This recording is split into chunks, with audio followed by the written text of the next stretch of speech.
Dora Trish Dari Konaga, Trish Nedushi Nevare, Dinea Jalushi, Sumo Pastan, no song video kit day, Kiwa, Uye, a chapia second loan needed down walk of Yabidama,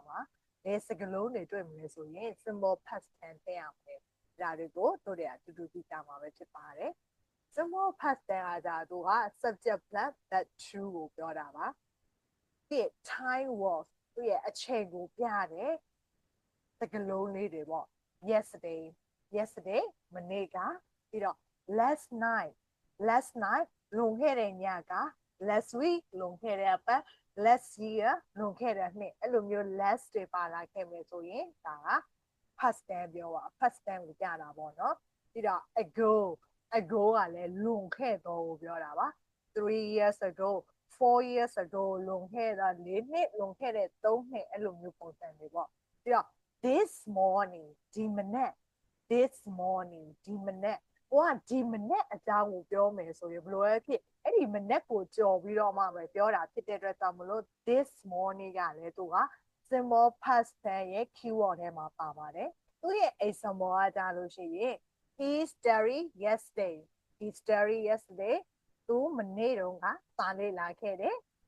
she went home last night သူလွန်ခဲ့တဲ့ည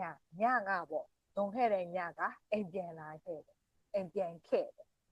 he left 2 hours ago left နေရာကနေပေါ့ left ဆိုတာထွက်ခွာတာကိုပြောတာ he left 2 hours ago သူလွန်ခဲ့တဲ့2နာရီကပဲစထွက်ခဲ့တာပေါ့ left လို့ပြောပါတယ် okay ဒီမှာဆိုရင် yesterday last night ago အဲ့လိုမျိုးတွေဆိုရင်ဒီမှာကြတော့ but true နဲ့သုံးပါတယ် but true studied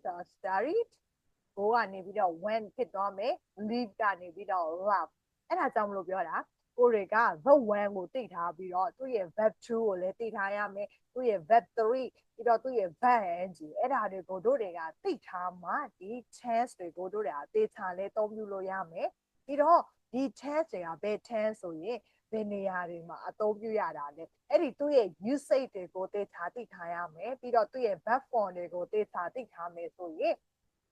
အဲ့ဒါပြင်ဟိုမှာသူ့ရဲ့ keyword တွေကိုပါတို့တွေကသိမှအဲ့ဒါတို့တွေက tense ကိုသေချာလေးအသုံးပြုနိုင်မှာပဲဖြစ်ပါတယ် okay ဒါကကြလို့ရှိရင်ဒါကအများဆုံးပေါ့တွေ့နေကြသူ့ရဲ့ keyword တွေကိုပြောပြထားပေးတာအခြား keyword တွေလည်းရှိသေးတယ်ဒါကြတော့အသုံးပြုတာများတဲ့ keyword တွေကိုပြောပြပေးသွားတာပဲဖြစ်ပါတယ် okay thank you for watching until the end and this is all for simple past tense နောက်ဘက်မှာကြလို့ရှိရင် trick က present perfect tense အကြောင်းလေးကိုပြောပြပေးသွားမှာပဲဖြစ်ပါတယ် okay thank you for watching until the end and see you in the next video bye bye